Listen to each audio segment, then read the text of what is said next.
본문 말씀으로 텅 빈 인생을 채우시는 하나님, 텅 빈 인생을 채우시는 하나님의 은혜라는 제목으로 말씀 나눌 때에 하나님께서 우리에게 또 풍성한 기쁨을 허락해 주실 줄로 믿습니다. 갑자기 생각이 나네요. 지금 우리가 룻기를 보고 있잖아요. 룻기에서 참 많이 나오는 이름이 보아스라는 이름이잖아요. 그래서 지금 뒤에서 사무실에서 보아스, 야긴하고 보아스가 예배를 드리고 있는데, 제가 지난주에 보아스 하니까는 보아스가 자기 이름이 불릴 때마다 예 했다고 그러더라고요. 너무 귀여워요. 보아스 안녕. 오늘 보아스와 야긴에게도 은혜 주실 줄 믿습니다. 이 보아스와 야긴 보아스는 다른 보아스다, 그죠? 자, 우리의 인생을 돌아보면은 참 많은 순간들이 우연처럼 보일 때가 있습니다. 누군가를 만나거나 또 어떤 일들을 선택하거나 할 때 그게 우연히 우리가 그 일들을 만나고 그 일들을 선택하는 것 같지만은, 그러나 그것은 세상 사람들의 시각이고 우리 믿음을 고백하는 하나님의 사람들은 우연이 아니라 하나님의 섭리였고 하나님의 뜻이었고 하나님의 계획이었다라는 표현을 사용하고 있습니다. 바로 룻기 말씀이 우리가 만나게 되는 모든 일들이 결코 우연이 아니라 하나님의 섭리 가운데 우리는 하나님의 계획하심을 맛보며 살아가는 인생들이다라는 것을 우리에게 보여주고 있습니다. 자, 낯선 땅에서 살아가는 모압 여인 룻이 시어머니와 함께 가난하고 외롭고 참 힘든 그 삶을 살아가게 되었는데, 하나님은 이 룻에게 또 나오미에게 은혜를 베풀어 주셔서 룻을 보아스의 밭으로 인도하셔서 그 두 여인의 텅 빈 인생을 채워주시는 은혜를 경험하게 하십니다. 자, 오늘 우리가 읽은 이 말씀은 룻이 하루 동안 보아스의 밭에서 이삭을 주운 후에 시어머니인 나오미에게 돌아와서 나누는 그 대화를 오늘 본문에서 담고 있는데요. 겉보기에는 그냥 단순한 하루의 이야기, 별일 일어나지 않은 것 같은 그냥 시어머니와 며느리의 이야기처럼 보여지지만은, 그러나 이 두 여인이 나누는 이야기 속에는 하나님의 놀라운 섭리가 담겨 있다라는 것을 우리는 보게 됩니다. 자, 특별한 이야기가 없는 것처럼 보이는 이 두 여인의 짧은 이야기는 비극적인 삶을 살아가던 두 여인, 남편도 잃어버리고 또 어머니는 두 아들 잃어버렸죠. 그리고 며느리는 자기의 남편도 다 잃어버렸죠. 자, 그래서 이렇게 특별한 이야기가 없는 것처럼 보이는 이 두 여인의 짧은 이야기는 하나님의 회복의 역사가 어떻게 나타나고 있는지를, 그 사실도 우리에게 증거하고 있습니다. 자, 하나님께서 인도하시는 섭리의 은혜를 통해서 이제 룻과 나오미는 절망 속에서 새로운 희망을 꿈꾸게 되었습니다. 나오미는 남편과 두 아들을 잃고 텅 빈 손으로 고향 땅 베들레헴으로 돌아왔습니다. 그렇게 나오미가 고향 땅으로 돌아왔을 때에 자기를 이렇게 불러달라라고 이야기했던 것 기억하십니까?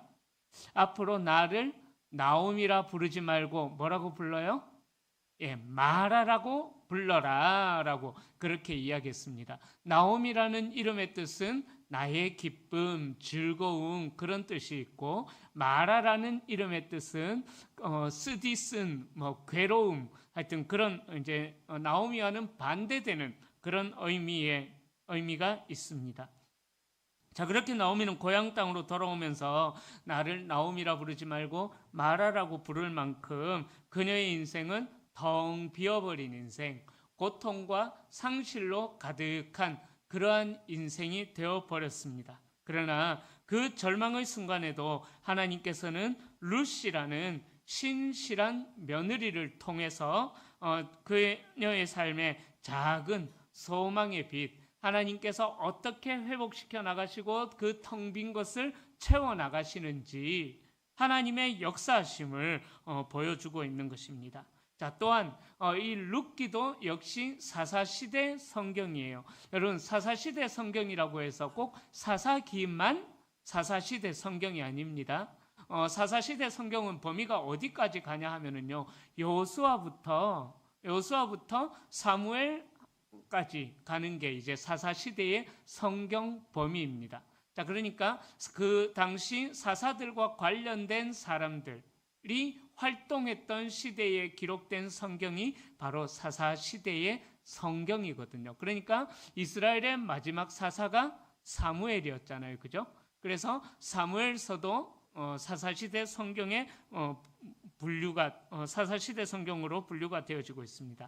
자, 그래서 룻기 역시 사사시대를 배경으로 하고 있는 성경임을 기억할 때에 사사시대, 제가 자주 반복해서 드렸던 말씀이에요. 그죠? 하나님이 왕으로 계시는데도 불구하고 왕 대신 하나님의 통치를 거부하고 다스림을 받기를 인정하지 않았던 그 혼란한 시대 상황 속에서, 그렇게 사회적으로 혼란하고 도덕적으로 타락한 그러한 시대 상황 속에서 하나님께서 당신의 백성들에게 어떻게 구원 역사를 이어가고 계시는지를 보여주는 성경이 바로 룻기다라는 것을 룻기 시작할 때 제가 서론으로 말씀드렸던 기억이 납니다. 자, 그러니까 룻기의 기록 목적은, 정확한 기록 목적은 다윗을 등장하기 위한, 룻기 제일 끝에 가보면은 다윗의 이야기가 나오거든요. 다윗의 조상 이야기가 나오면서 다윗을 혼탁한 시대에 다윗을 모델이 되었던 다윗을 등장시켜 가지고 그 혼탁한 시대를 해결할 수 있는 그 인물로 다윗을 등장시키셨거든요.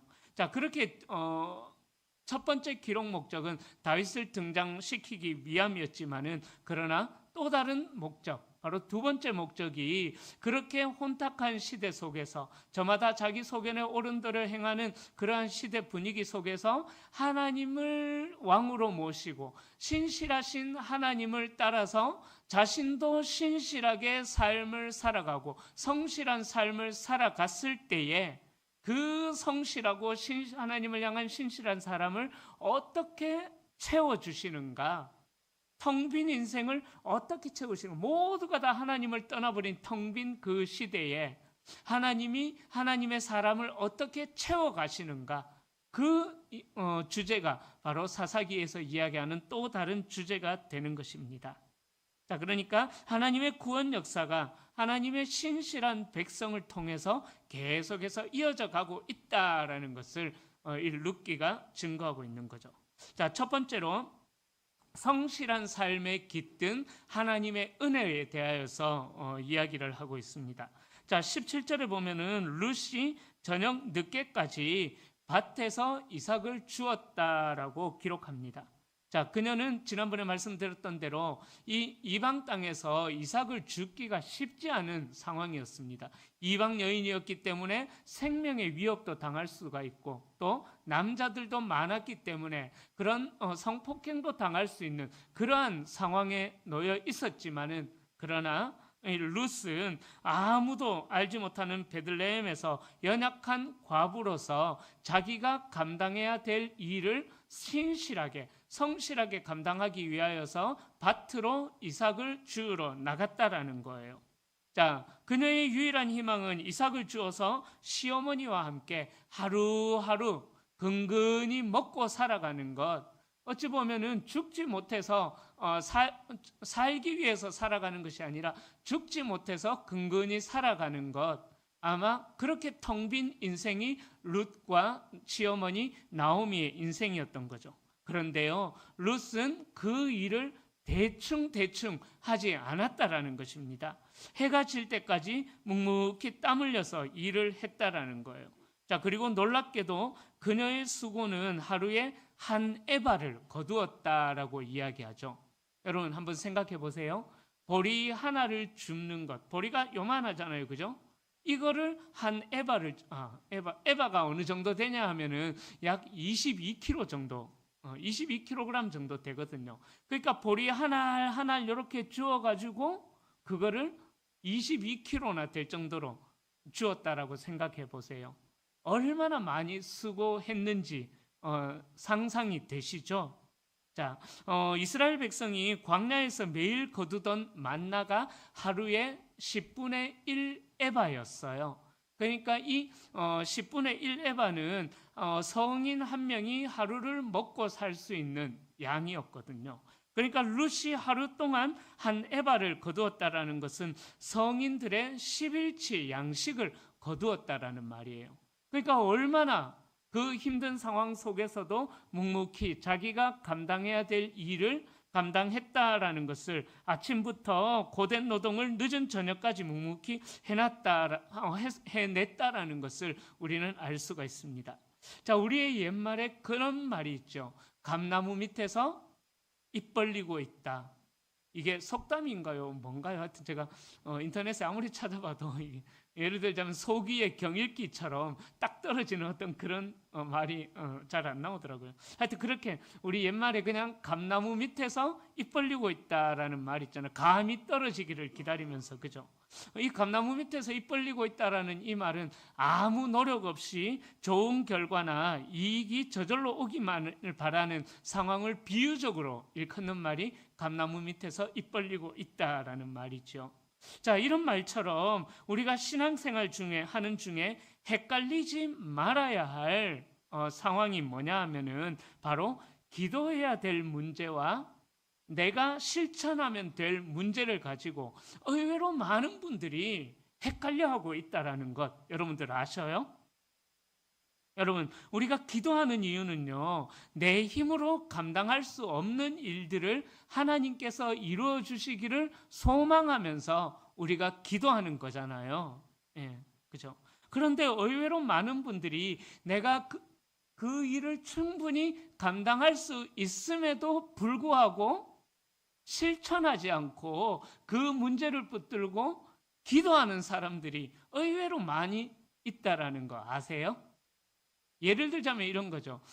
우리가 기도의 무릎이 견고해지기를 소망하고 말씀을 읽는 생활을 규칙적으로 할 수 있기를, 하나님 그런 생활을 할 수 있기를 도와주세요라고, 기도 생활 규칙적으로 하고 말씀 읽기도 규칙적으로 할 수 있도록 도와주세요라고 기도하는 분들이 많으시죠?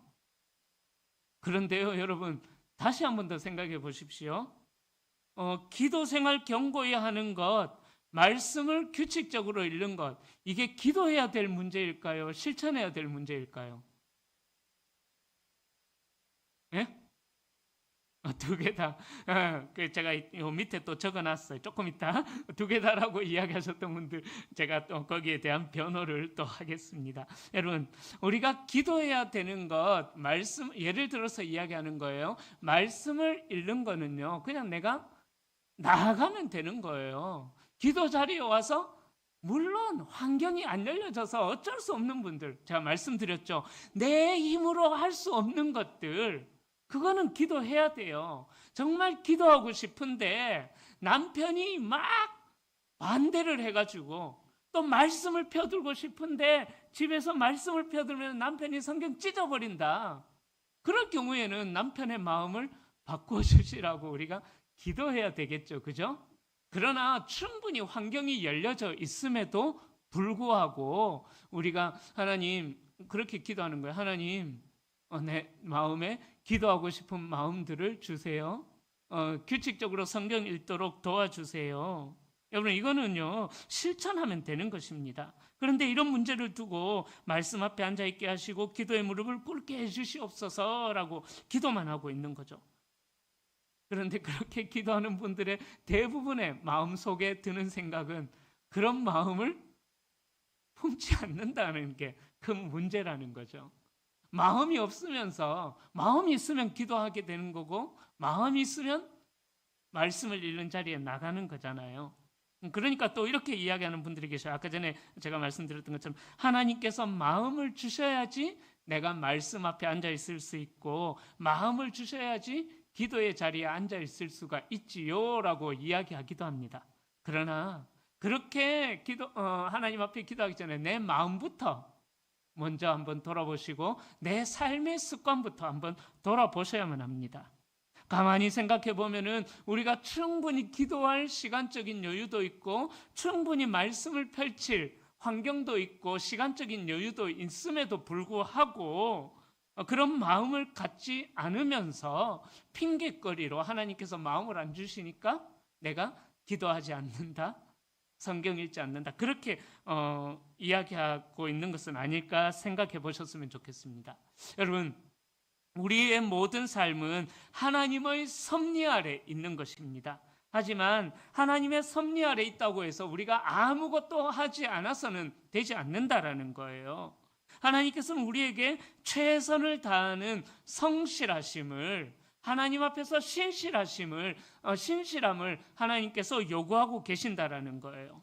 하루 만에 한 에바 22kg의 한 톨 한 톨 이삭 죽기를 통해서 그 많은 양을 거두었다라는 것 쉽지는 않지만은, 그러나 하나님은 한 에바를 거둘 정도로 22kg의 곡식을 거둘 정도로 수고를 마다하지 않고 성실함에 최선을 다한 룻의 성실함 위에 하나님께서는 보아스라는 특별한 은혜를 허락해 주셨다라는 거예요.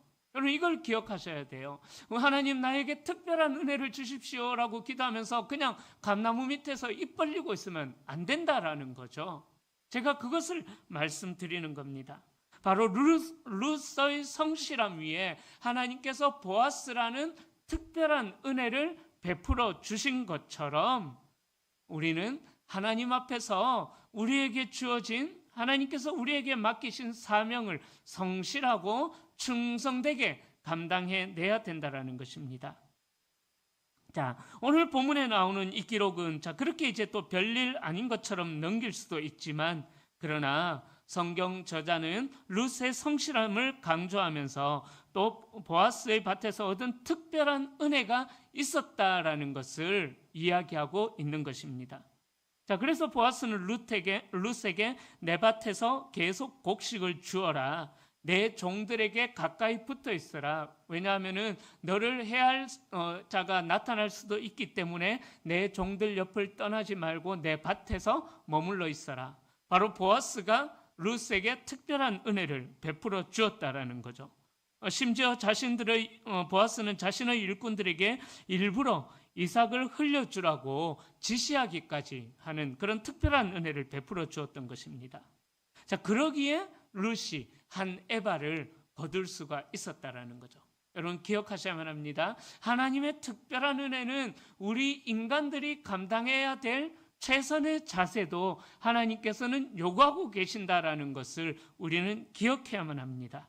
우리가 보기에 미미하고 의미 없는 일처럼 보인다고 할지라도 하나님께서는 우리의 성실한 삶의 태도를 귀하게 보시고 그 위에 특별한 은혜를 베푸신다라는 거죠. 자, 그렇게 하나님을 의지하며 성실하게 살아갈 때에 우리 하나님께서는 보이지 않는 우리의 삶 속에 또 다른 은혜를 경험케 해 주신다라는 사실입니다. 자, 두 번째로 이제 절망 속에서 발견한 섭리의 희망을 볼 수가 있습니다. 자, 나오미는 룻이 가져온 엄청난 양의 보리를 보고 깜짝 놀랍니다. 자, 그녀는 단순히 운이 좋았다라고 생각하지를 않았습니다. 나오미는 이 모든 일이 어떤 특별한 사람의 보호의 덕분임을 직감하고 19절에서 이렇게 이야기하죠. 너를 돌본 자에게 복이 있기를 원하노라. 그렇게 축복을 합니다. 자, 너를 돌본 자라는 표현은 룻의 처지를 이해하고 그녀에게 특별한 친절을 베풀었던 사람을 가리키고 있는 것입니다. 자, 그리고 룻이 그 사람의 이름이 보아스라고 말을 했을 때 나오미의 반응은 절망에 가득 찬 이전의 모습과는 다른 모습을 보여주고 있습니다. 20절에 보면은 나오미는 이렇게 외치고 있죠. 그가 살아있는 자와 죽은 자에게 은혜 베풀기를 그치지 아니하도다. 20절에 이렇게 이야기합니다. 자, 그러면서 보아스의 친절이 단순한 인간적인 호의가 아니라 죽은 자와 산 자를 모두 돌보시는 하나님의 언약적인 사랑. 자, 이 룻기에서 이야기하는 이 언약적인 사랑 기억하실 기억하셔요? 헤세드라고 이야기를 합니다. 헤세드. 자, 이 헤세드의 사랑을, 헤세드의 은혜임을 이 나오미는 깨달았던 것입니다.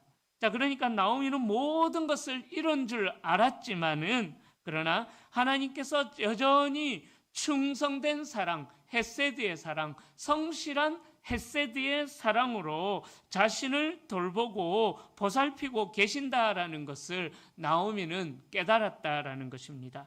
자, 여기에서 나오미는 또 한 걸음 더 나아갑니다. 그녀는 보아스가 우리 기업을 물을 자 중에 하나다라고 그렇게 말하고 있습니다. 여기에서 기업을 물을 자라는 말은 고대 근동 지역에만 있었던 특별한 우리 한국적인 사고방식으로는 이해가 되어지지 않는 아주 특별한 제도인데요. 고엘이라는 제도예요. 고엘. 기업 물을 자. 설명을 여러 번 드렸기 때문에 다들 잘 아실 것입니다. 자, 이 고엘이라는 말의 의미는 무르다, 구속하다, 구원하다라는 의미가 있습니다. 바로 이 기업 물을 자가 그런 고엘 제도를 이야기하는데요. 고대 이스라엘 사회에서 어려움에 처한 친족을 보호하고 구원하는 역할을 맡은 가장 가까운 친족을 이야기합니다. 자, 이 고엘 제도는 모세오경 곳곳에서 율법으로 규정이 되어 있어요. 그래서 이 고엘 제도의 주요 내용은 어떤 내용이 있냐면요. 첫 번째로 가족과 재산의 보존을 담당했습니다. 자, 가난한 친족이 빚 때문에 종으로 팔려가면은 가까운 친족 고엘이 그 빚을 갚아서 그를 해방시켜야만 했었어요. 그리고 형제가 자신의 토지를 팔았을 경우에 고엘이 일정한 기간 후에 값을 치르고 다시 그 땅을 돌려받을 수가 있었습니다. 그 사실을 레위기 25장에서 이 고엘 제도를 이야기하고 있어요. 또 두 번째로 이 고엘의 주요 내용은 어떤 거냐면요, 가족 구성원을 보호하는 역할을 고엘 제도가 담당했습니다. 민수기 5장에 보면은요, 친족이 죄를 지었을 때 고엘은 그 죄값을 물을 수가 있었어요. 비용을 지불하고 그 죄를 없이 할 수 있는 그런 제도가 있었습니다. 그리고 친족 중에 한 사람이 살해당했을 때에 고엘은 어떤 역할을 하냐면은 그 살해자를 위한 피해 복수자가 되어서 그 땅에 정의를 실현해야만 했습니다. 그것을 민수기 35장에서 또 이야기하고 있어요. 자, 그리고 고엘의 가장 중요한 역할이 세 번째 역할인데, 가문, 그러니까 대가 끊어질 가문의 대익기 역할을 감당했습니다. 그러니까 형제가 자녀 없이 죽었을 경우에 고엘은 그 형제의 미망인과 결혼을 해가지고 대를 이어줄 책임이 이 고엘 기업 물을 자의 책임이었다라고 신명기 25장에서 율법으로 규정하고 있습니다. 이 세 번째 사항은 첫 번째와 두 번째는 어느 정도 우리도 이해할 수 있지만 세 번째는 우리 한국적인 정서에서는 이해가 되어지지 않잖아요. 그죠? 자, 그러나 당시 고대 근동 지역에서 고엘이라는 지역은 사회 보호 대상자들로 여겨지는 과부들을 보호하기 위한 사회 보장 안전 제도와 같은 역할을 했었습니다. 자, 그래서 고엘은 단순한 친족을 넘어서 어려움에 처한 가족을 구원하고 보호하는 책임과 권리를 가진 자를 의미합니다. 자, 그래서 고엘 제도는 혈연 공동체의 결속과 약자들을 보호하기 위한 제도가 된 것이죠. 룻기에서는 보아스가 고엘이 되었는데, 나오미는 보아스의 존재를 통해서 자신들의 삶에 회복의 문이 열려졌다라는 것을 알고 나서 아까 전에 말씀드렸던 것처럼 그렇게 기업 물을 자가 있었다라고 되었다라고 하나님을 찬양하게 되었다라는 거죠.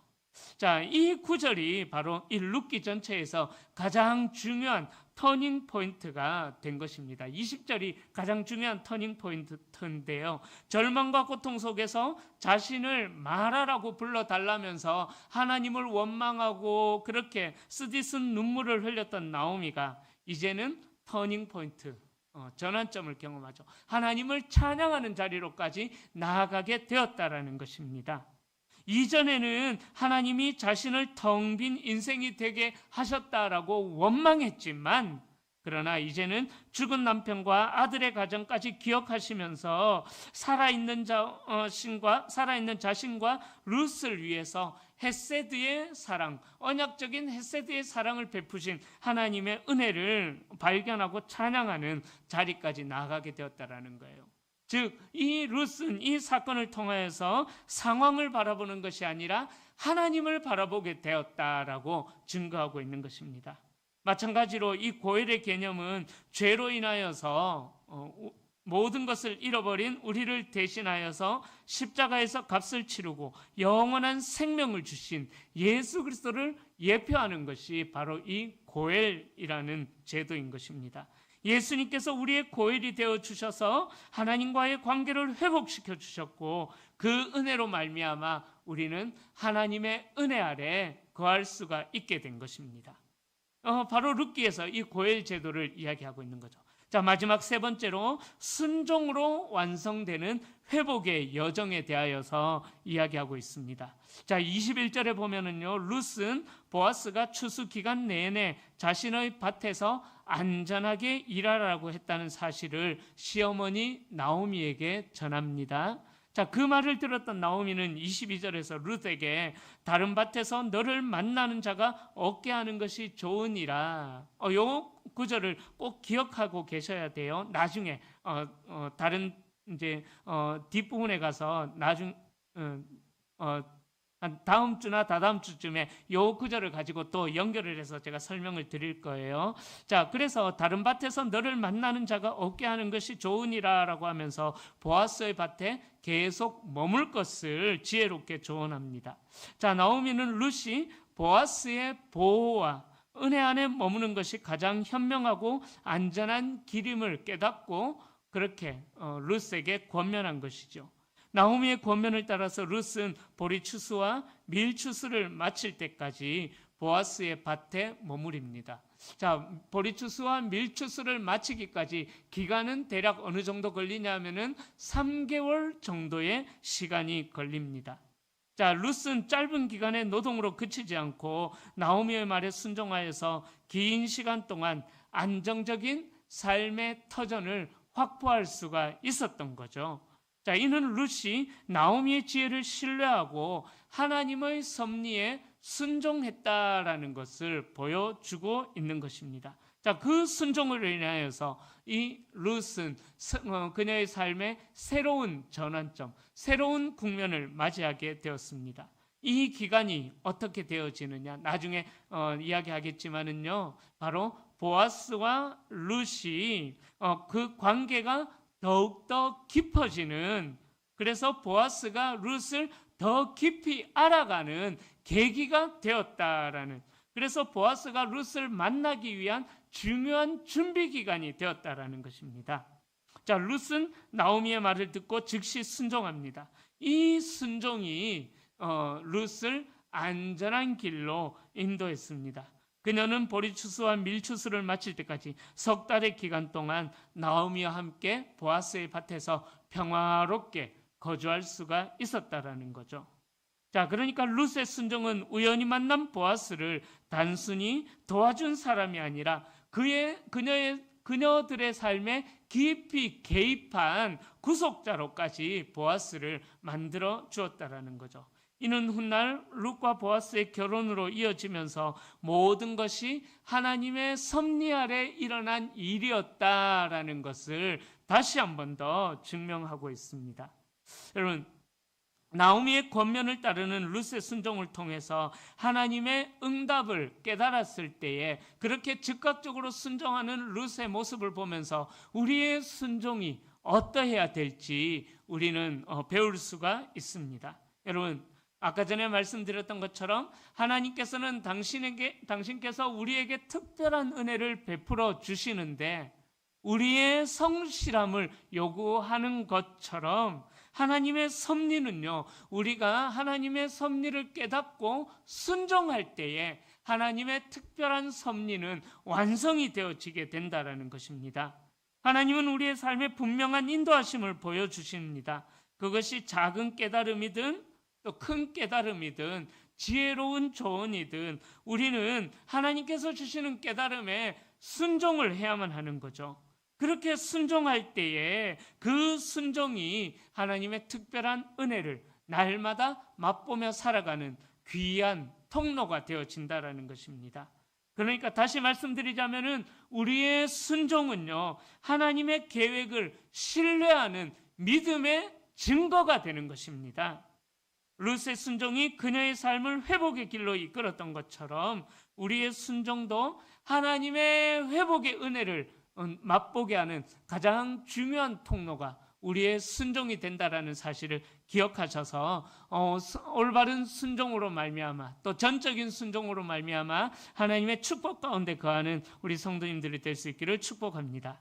이제 말씀을 정리합니다. 자, 오늘 본문에 나오는 나오미와 룻의 이야기는 단순한 한 가족의 성공 스토리가 아닙니다. 바로 절망 속에서도 모든 것이 텅 비어버린 그 인생 속에서 신실하게 일하시는 하나님의 은혜를 증거하는 중요한 말씀인 것입니다. 바로 모든 것이 잃어버린 그러한 텅 빈 상황 속에서 하나님 앞에 믿음으로 반응하는 자에게는 새로운 소망을 주시는 구원의 이야기가 바로 오늘 우리가 읽었던 이 본문의 의미인 것입니다. 가장 절망적인 순간에 또 가장 수치스러운 순간에 있었지만은 그러나 하나님은 나오미를 저버리지 않으시고 아직도 그녀들에게 소망의 근거가 남아 있다라는 것을 결론적으로 말씀해 주고 있습니다. 여러분, 나오미의 인생은 텅 비었습니다. 그러나 그녀의 빈손은 하나님의 은혜로 말미암아 다시 채워지게 되었다라는 거예요. 그리고 여호와의 날개 아래 보호받으려 시어머니를 따라온 룻을 기억하셔서 한 사람을 예비하셔가지고 그를 통해서 하나님의 은혜와 긍휼을 입게 하셨다라는 사실입니다. 여러분, 우리의 삶도 마찬가지입니다. 때로는 우리는 텅 빈 마음, 모든 것이 텅 비어버린 것과 같은 그런 절망 속에 처할 때도 있습니다. 그러나 기억하시기를 바랍니다. 하나님은 그 텅 빈 곳을 바로 하나님의 은혜로 채우기를 원하시는 분이십니다. 우리는 텅 비었다라고 생각하지만은 그 텅 빈 자리를 하나님께서는 그냥 두기를 원하지 않으셔요. 반드시 하나님의 은혜로 채우기를 원하시는데 어떻게 채우실 것인가? 우리의 작은 성실하심을 사용하시고 우연처럼 보이는 섭리 속에 하나님의 놀라운 섭리를 숨겨두셨다라는 거예요. 그리고 우리를 향한 끝없는 사랑으로 모든 것을 회복시켜 주신다라는 것입니다.